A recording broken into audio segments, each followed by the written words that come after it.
Hello guys, आप लोगों की इतनी डिमांड थी सैयारा मूवी की, तो हम पीछे कैसे रह जाते। हम लोग आपके लिए ले आए हैं सैयारा मूवी।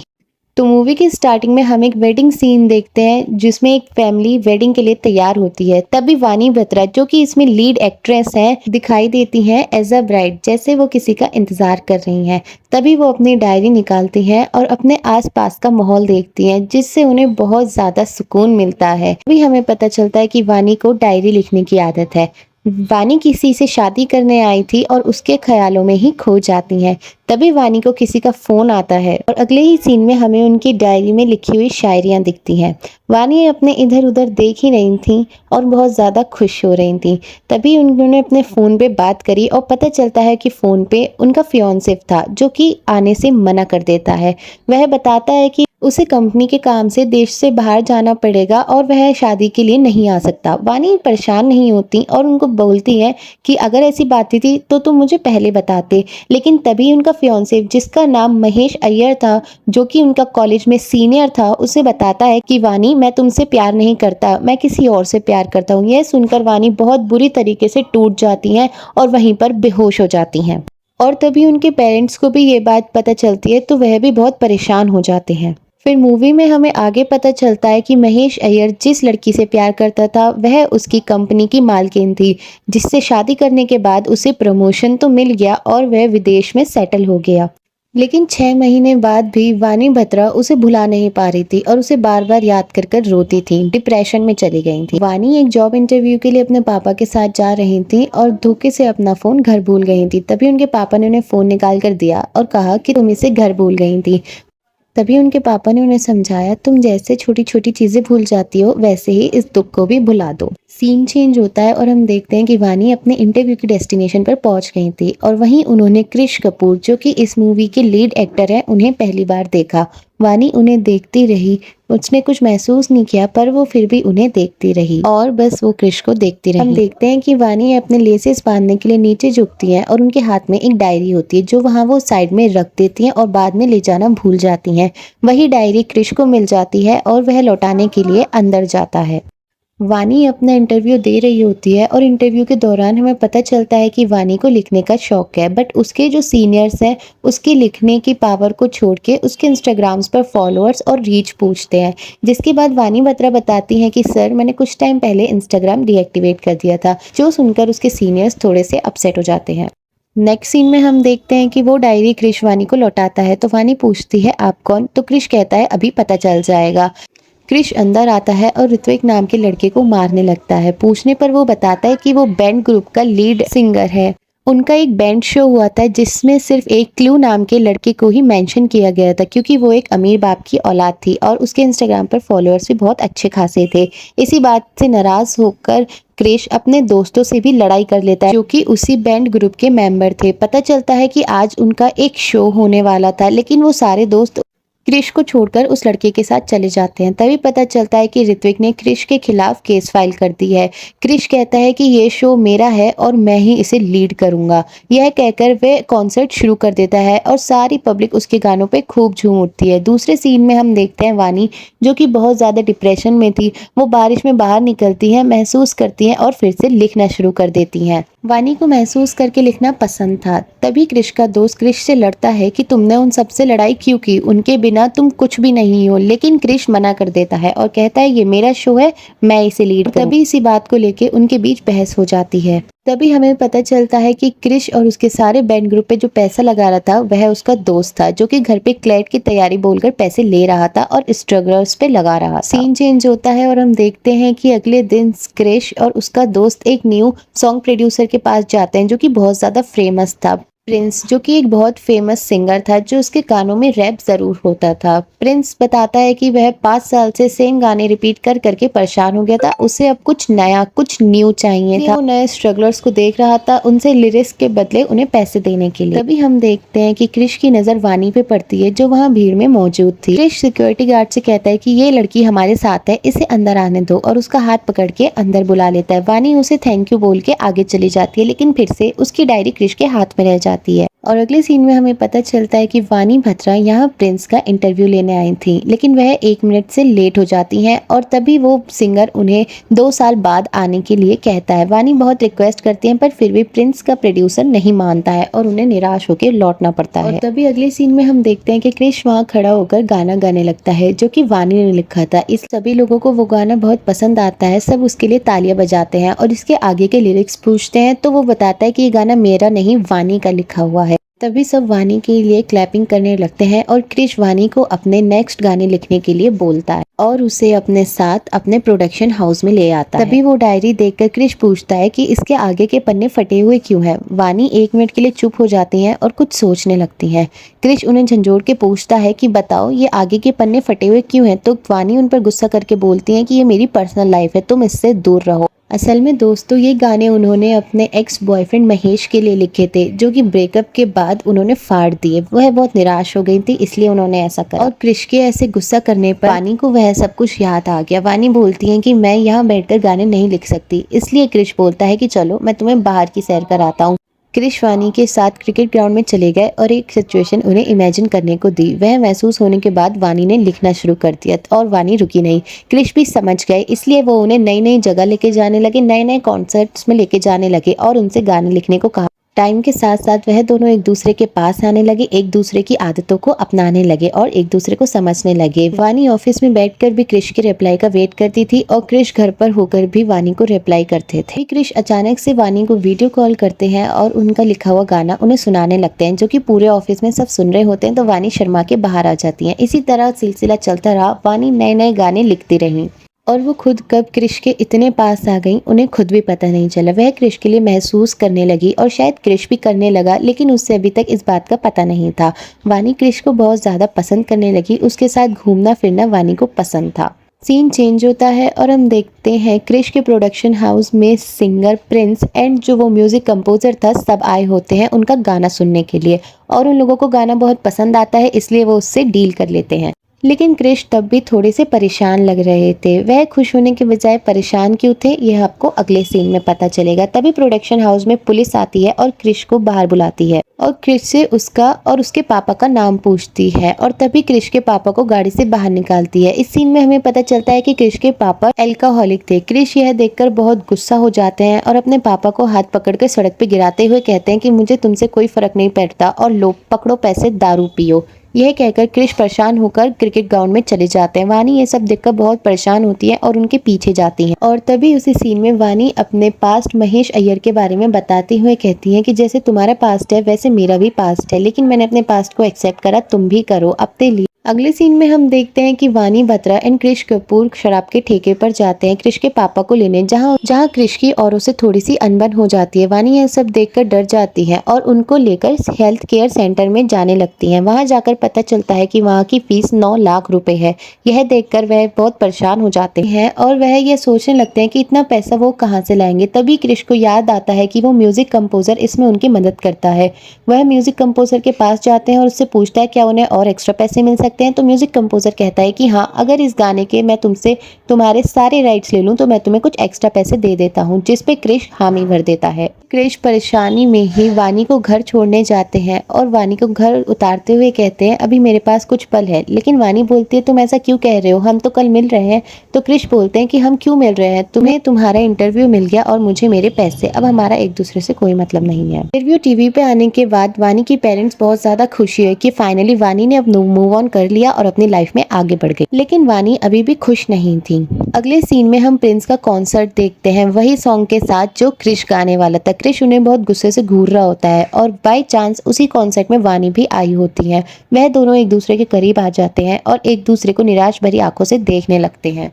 क्रिश अपने बारे में सब कुछ वानी को बताता है कि वह कैसे अपने दोस्तों से दूर हो गया। तो वानी डिसाइड करती है कि वो उसके दोस्तों से मिलवाएगी। अगले दिन वो उसे उसके पुराने दोस्तों से मिलवाती है। जो क्रिश को पहले की तरह एक्सेप्ट करते हैं और सब कुछ सही चलने लगता है। अब वो सब मिलके गाने बनाते हैं और गाते भी हैं। धीरे धीरे वो लोग बहुत फेमस होने लग जाते हैं। लेकिन एक दिन वानी को उसके पेरेंट्स क्रिश के साथ देख लेते हैं। यह देखकर वानी के पेरेंट्स बहुत ज़्यादा गुस्सा करते हैं कि तुमने कैसा लड़का चुना है। क्रिश ये सब पर खड़े होकर देख रहा था उसके पापा के साथ। वानी बहुत ज़्यादा परेशान हो जाती है और एकदम से उन्हें चक्कर आ जाते हैं। अगले सीन में हम देखते हैं कि वानी डॉक्टर रूम में थी। जैसे उनके पेरेंट्स बहुत ज़्यादा परेशान हो जाते हैं और क्रिश को इसका दोषी ठहराते हैं। उसकी माँ तो क्रिश से कहती है कि तुम ही मेरी बेटी की लाइफ में बुरी किस्मत हो, मेरी बेटी से दूर चले जाओ, तुम्हें मिल जाएंगी और बतेरी लड़कियां, लेकिन मेरी बेटी बहुत सिंपल और बहुत संस्कारी है, बेटी से तभी बात करना अगर तुम्हें उससे शादी करनी हो। तभी क्रिश वानी के पास जाते हैं और पूछते हैं क्या तुम मुझसे शादी करोगी। तो वानी कहती है कि सुनो, अभी हमें ये नहीं पता कि हम एक दूसरे को मिलेंगे नहीं मिलेंगे, लेकिन तुम्हारा करियर तुम्हारा इंतजार कर रहा है, अभी तुम उस पर फोकस करो। क्रिश निराश होकर वहां से चले जाते हैं और अगले सीन में हम देखते हैं कि क्रिश एक कॉन्सर्ट के लिए जा रहे होते हैं जहां पब्लिक उनकी गाड़ी रोक लेती है और उनके लिए चीयर अप करने लगती है। तब हमें पता चलता है कि क्रिश के गाने यूट्यूब पे ट्रेंड कर रहे होते हैं और बहुत ज़्यादा फेमस हो जाते हैं और वो म्यूजिक कंपोजर भी उनके गाने सुनने के लिए आता है। नेक्स्ट सीन में हम देखते हैं वानी बहुत परेशान होकर अपने घर जा रही थी क्योंकि आज उसका डॉक्टर से कंसर्ट था। डॉक्टर ने उससे बताया कि उसे एक बीमारी है जिसमें धीरे धीरे उसकी मेमोरीज जा रही है।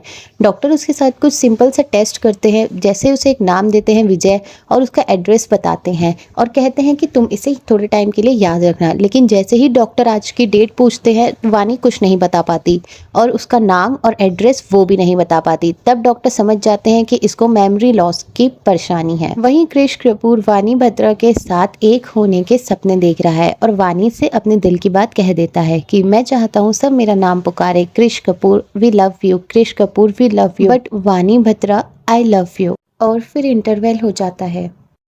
नेक्स्ट सीन में हम देखते हैं डॉक्टर वानी को समझाती है कि तुम इस बीमारी से अकेले नहीं लड़ सकते क्योंकि धीरे धीरे तुम सबको भूल जाओगी, अपने दोस्तों को, रिश्तेदारों को, परिवार सबको, इसलिए तुम्हें सबको बता के रखना है ताकि तुम भूल जाओ तो तब भी उन्हें याद रहे। अब हम देखते हैं वानी का एक्स महेश अय्यर वापस आ चुका है जिससे वानी बहुत डिप्रेस हो जाती हैं और एकदम से अपना आपा खो देती हैं। महेश बताता है कि वह इस कंपनी में इन्वेस्ट करने आया है, लेकिन सच तो ये है कि वो यहाँ सिर्फ और सिर्फ वानी के लिए आया है। वो वानी से बोलता है तुम कॉलेज में कैसी थी, सिंपल सुथरी, बट अब तुम कितनी खूबसूरत, हॉट और डैशिंग हो चुकी हो, देखो अपने आप को। मैं बहुत ज्यादा रिग्रेट करता हूँ तुम्हें छोड़ के, काश मैंने तुम्हें ना ही छोड़ा होता। नेक्स्ट सीन में हम वानी को क्रिश के साथ देखते हैं। वानी बैठी हुई कुछ सोच रही होती है और अचानक से क्रिश कहते हैं क्या हुआ। वानी एकदम से उठती है और क्रिश का बैग लगाने चली जाती हैं और गुस्सा करती हैं कि तुमने क्या है, तुम्हारी आज की फ्लाइट है और तुमने अभी तक बैग नहीं लगाया। इस बात पर क्रिश बोलते हैं कि वानी बैग मैं लगा चुका हूँ और हम दोनों ने मिलकर लगाया है। वानी इस बात पर एकदम से खामोश हो जाती हैं और समझ जाती हैं कि उनकी बीमारी अब धीरे धीरे सामने आ रही है, इसलिए वो खामोश होकर कहती है कि ओह मैं थोड़ी सी परेशान थी शायद इसलिए, और वो बहुत ज़्यादा गुस्सा करने लगती हैं। तभी क्रिश को उसकी फिक्र होती है। वो बार बार वानी से पूछते हैं कि तुम ठीक हो ना, मैं जाऊँ ना कॉन्सर्ट के लिए। वानी कहती है कि हाँ मैं बिल्कुल ठीक हूँ और तुम जाओ। नेक्स्ट सीन में हम देखते हैं कि वानी की कंपनी ने एक पार्टी रखी थी जिसमें महेश भी आया था। वानी महेश से मिलकर फिर उसके साथ घुल मिलना चालू कर दिया। हम देखते हैं कि वानी यहाँ क्रिश को भूल जाती हैं अपनी मेमोरी की वजह से और महेश को ही अपना सब कुछ मानती हैं। महेश कहते हैं कि मुझे बहुत गिल्ट है, मैंने तुमसे शादी नहीं करी। इस बात पर वानी बोलती हैं कि तुम ऐसा क्यों बोल रहे हो, तुमने मेरे सामने शादी का प्रपोजल रखा था ना, मेरी माँ से तुमने बात करी थी ना, इसका मतलब हमारी शादी होने वाली है। इस बात पर महेश हंसते हैं और कहते हैं कि तुम कैसी बेवकूफ़ों वाली बात कर रही हो। तभी वानी की तबीयत खराब हो जाती है और वानी जोर जोर से हंगामा करने लगती है। इतनी ही देश में महेश की वाइफ वहाँ आ जाती है और पूछती है कि महेश ये कौन है। तो महेश कहता है कि ये सिर्फ और सिर्फ टीआरपी पाने के लिए ऐसा कर रही है, मैं इसको नहीं जानता। और तभी महेश सिक्योरिटी को बुलाता है और वानी को बाहर फेंकवा देता है। वानी का बैग वहीं रह जाता है। क्रिश बार बार वानी को कॉल ट्राई करता है पर कोई रिस्पॉन्स नहीं आता।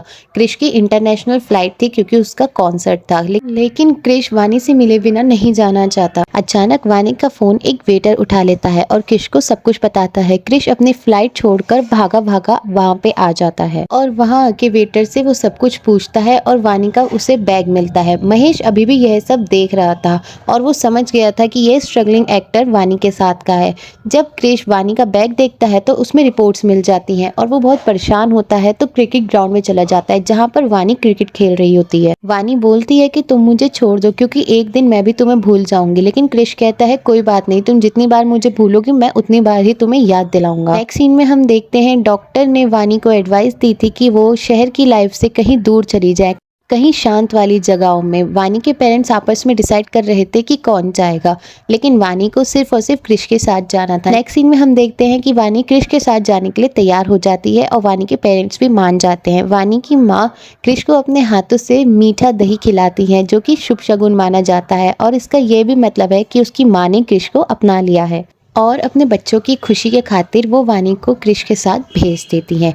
अब वानी और क्रिश गोवा आ जाते हैं जहां वो बहुत सारी मस्ती करते हैं और इधर उधर घूमते हैं। वानी नए नए मोमेंट्स बनाती है क्रिश के साथ, जिसमें क्रिश भी बहुत खुश होते हैं और वानी को पूरी दुनिया का प्यार देना चाहते हैं। फिर एक रात हम देखते हैं कि क्रिश को उनके दोस्तों का कॉल आता है, जो उनका कॉन्सर्ट उन्होंने मिस कर दिया था वानी के लिए उनके दोस्त कर रहे थे, और बताते हैं कि वो कॉन्सर्ट बहुत ज़्यादा सुपर हिट गया है। तो इस पर क्रिश उनके लिए खुश होते हैं और बोलते हैं अगर आसपास में ही कोई कोलैब मिले तो मुझे बताना, मुझे थोड़े पैसों की ज़रूरत है। अचानक से ये सारी बातें वानी सुन लेती है और बहुत निराश हो जाती हैं और खुद को कोसने लगती हैं। कहती हैं क्रिश, मेरे चक्कर में तुम्हारी सक्सेस तुम्हें नहीं मिल पा रही है। तो क्रिश बोलते हैं कि ऐसा कुछ नहीं है, मुझे सिर्फ तुम्हारा साथ चाहिए और कुछ भी नहीं। वानी क्रिश को सैयारा की बात बताती है। सैयारा यानी तारों में एक तन्हा तारा जो खुद तो परेशान होता है लेकिन अपनी रोशनी से सबको जगमगाता है। वानी कहती है क्रिश, तुम मेरे सैयारा हो और तुम सबको रोशनी देने वाले हो, मुझे तुम्हें बहुत पसंद हो। और वानी क्रिश को मोटिवेट करती हैं उसके अगले कॉन्सर्ट के लिए और क्रिश के साथ जाती हैं। लेकिन उनकी किस्मत देखिए गाइस, वहाँ उन्हें फिर से उनका एक्स मिल जाता है, जिसे देखकर वानी फिर से डिस्टर्ब हो जाती है। महेश बताता है कि वानी, मैं सिर्फ और सिर्फ यहाँ तुम्हारे लिए आया हूँ, मुझे तुम बहुत पसंद हो। और वानी फिर से अपनी मेमोरी लॉस कर देती हैं और महेश के साथ ही अपना सब कुछ मान बैठती हैं। वहाँ क्रिश कॉन्सर्ट में परेशान होता है क्योंकि उसे वानी नहीं दिखती है। क्रिश अपना कॉन्सर्ट छोड़ के वानी को ढूंढने निकलता है तो देखता है वानी महेश के साथ है। क्रिश महेश को बहुत मारता है और वानी उसे बचाने आगे आती है और वो क्रिश को नहीं पहचानती, तो वो क्रिश से कहती है कि दूर हट, महेश से मैं प्यार करती हूँ। क्रिश ये देखकर बहुत टूट जाता है, परेशान हो जाता है। तभी वानी क्रिश के चक्कू मार देती है। महेश ये देख के वहाँ से भाग जाता है और वहाँ हड़कंप मच जाती है। और तभी क्रिश वानी को पीछे से हक कर लेते हैं और वानी महेश महेश चिल्लाती रहती है, लेकिन महेश वहाँ से भाग जाता है और क्रिश वानी को घर ले आते हैं और उन्हें सुला देते हैं। क्रिश तभी अपने जख्मों पर पट्टी कर रहे होते हैं तो उनके दोस्त और उनके पापा उनके पास होते हैं। क्रिश के पापा क्रिश से बोलते हैं, बेटा तुम कुछ भी करना, लेकिन इस प्यार के चक्कर में अपने आप को खत्म मत कर देना जैसे मैंने करा। तब हमें क्रिश का बचपन बताया जाता है, क्रिश के बैकग्राउंड के बारे में पता चलता है। क्रिश और क्रिश के पापा और क्रिश की मम्मी एक प्यारी सी छोटी सी फैमिली थी। क्रिश की मम्मी के जाने के बाद क्रिश के पापा अकेले हो गए। उन्होंने अपने बेटे के हाथ पकड़ने के बजाय दारू का हाथ पकड़ लिया। उन्होंने अपने बेटे के हाथ पकड़ने के बजाय शराब का हाथ पकड़ लिया, जिसके बाद क्रिश अनाथों की तरह रहने लगे और उसके पापा क्रिश की मम्मी की याद में मरने लगे। तब उसके पापा बताते, मैंने मोहब्बत करी और इतनी करी कि मैंने खुद को बर्बाद कर लिया, लेकिन मेरा बेटा ऐसा नहीं करेगा। क्रिश उनकी बात सुनता है, समझता है, लेकिन फिर भी वो वानी को अपने दिल दिमाग से नहीं निकाल सकता था, इसलिए वो वानी के पास वापस चला जाता है और अपनी कहानी वो अपने दोस्त के थ्रू वानी को बताता है कि मेरा एक दोस्त है, उसका प्यार उससे दूर जा रहा है, इतनी दूर कि जहाँ वो जा भी नहीं सकता। तब वानी कहती है कि तुम परेशान मत हो, मैं एक गाना लिख दूंगी, वो तुम्हारा दोस्त अपने प्यार को सुनाएगा तो उसका प्यार कहीं नहीं जाएगा। ये कहकर वानी बोलती है, I love you, I really love you Mahesh. और क्रिश ये सुनकर बुरी तरह टूट जाता है क्योंकि वानी अभी भी महेश से प्यार करती थी। आगे हम देखते हैं क्रिश के दोस्त भी उसका साथ छोड़ देते हैं क्योंकि क्रिश आगे कॉन्सर्ट्स में नहीं आता और उनके दोस्तों को एक इंटरनेशनल कॉन्सर्ट मिलता है। फिर हम देखते हैं कि क्रिश अपना सब कुछ छोड़ने के बाद वानी के पास लौट कर आता है, लेकिन वानी घर पर नहीं मिलती। क्रिश बहुत परेशान हो जाता है, उसे इधर उधर ढूंढता है और पुलिस कंप्लेन करता है। फिर उसके पेरेंट्स भी आ जाते हैं और उसे ढूंढने लग जाते हैं। क्रिश को वानी की याद सताने लगी, वो सारी चीज़ें उसे वानी की याद दिलाती थी। अचानक से जब वो सब कुछ तोड़ फोड़ रहा था तो उसे वानी की डायरी मिली जिसमें एक गाना लिखा था, सैयारा। सीन चेंज होता है और 1 साल बाद का सीन हमारे सामने आता है। अब क्रिश बहुत बड़ा सुपरस्टार बन गया होता है। क्रिश कपूर, पूरी दुनिया सिर्फ और सिर्फ क्रिश की दीवानी थी और क्रिश उस एक लड़की का। क्रिश वानी को बहुत ढूंढता है मगर वानी उसे नहीं मिलती। फिर एक दिन उन्हें लंदन से ऑफर आता है। क्रिश और क्रिश के पूरे बैंड को लंदन में गाने का मौका मिलता है और वो लोग अपने गाने की रील्स देख रहे होते हैं और क्रिश भी वहाँ बैठा होता है। अचानक से वहाँ पे मनाली की एक वायरल रील चला देते हैं। उसका दोस्त वानी की आंखें पहचान लेता है और जूम करवाता है। जब जूम होती है तो क्रिश भागा भागा आता है क्योंकि वो कोई और नहीं सिर्फ और सिर्फ वानी ही थी। और क्रिश पहले ही फ्लाइट पकड़ के इंडिया वापस चला जाता है और वानी को ढूंढने मनाली चला जाता है। लेकिन उसका म्यूजिक कंपोजर उसे समझाता है कि आज तक कोई भी इंडियन आर्टिस्ट लंदन में इतनी ऊंचाई तक नहीं आ पाया है, तुम उस एक लड़की के लिए क्यों जा रहे हो। तब क्रिश कहता है यहाँ सब हैं, सब होंगे लेकिन मेरा प्यार नहीं होगा। ये कहकर क्रिश वापस चला जाता है। और नेक्स्ट सीन में हम देखते हैं कि क्रिश मनाली पहुंच जाता है और उस रील वाली लोकेशन पे जाके वानी को ढूंढने लगता है। तब जाके क्रिश को पता चलता है कि वानी एक महिला आश्रम में रह रही है। महिला आश्रम में जाते ही क्रिश को एक औरत मिलती है और वो औरत क्रिश को देखकर बोलती है कि हमें उम्मीद नहीं थी कि आप आएंगे। खैर वानी ने मुझे एक चिट्ठी आपको देने के लिए कही थी, लीजिए। क्रिश वो चिट्ठी लेता है और पढ़ता है। उस चिट्ठी में लिखा होता है कि क्रिश, मैं तुम्हारी बर्बादी का कारण हूँ और मैं तुमसे दूर जा रही हूँ। मुझे पता है मेरा दूर जाना तुम्हें बहुत तकलीफ देगा, लेकिन मेरा दूर जाना ही तुम्हारी सक्सेस का कारण बनेगा, इसलिए मैं यहाँ से जा रही हूँ। वानी ये बोलकर चली जाती है। तब हमें समझ आता है कि पहले वाले सीन में वानी गुम नहीं हुई थी, अपनी मर्जी से क्रिश से दूर चली गई थी ताकि क्रिश अपनी जिंदगी में कुछ बन जाए। अब हम देखते हैं क्रिश को वानी मिल तो जाती है लेकिन वानी अपनी मेमोरी लॉस कर चुकी थी और उन्हें क्रिश कपूर बिल्कुल भी याद नहीं था। इसलिए क्रिश उन्हें बाहर घुमाने लेके जाते हैं जिससे शायद वानी की कुछ याददाश्त वापस आ जाए। और क्रिश कपूर वानी के साथ क्रिकेट खेलते हैं और वही सेम सिचुएशन इमेजिन कराते हैं जो उन्होंने पहले करवाई थी कि शायद वानी को कुछ याद आ जाए, लेकिन वानी को कुछ भी याद नहीं आ रहा होता। क्रिश बहुत परेशान हो जाते हैं लेकिन फिर वानी को सब कुछ याद आ जाता है और वो क्रिश से अपना प्यार कबूल कर लेती हैं। और ये सीन बहुत इमोशनल होता है। फिर क्रिश वानी को अपने साथ लंदन उस कॉन्सर्ट में ले जाते हैं और दिखाते हैं कि देखो मैंने दोनों चीज़ें पा ली, तुम्हें भी और अपने सक्सेस को भी। और यहीं पे ये मूवी ख़त्म हो जाती है। फिर क्रिश कपूर उससे शादी कर लेते हैं। गाइस कमेंट में ज़रूर बताना आपको ये मूवी कैसी लगी। ऐसी और मूवीज़ के लिए लाइक शेयर एंड सब्सक्राइब करें।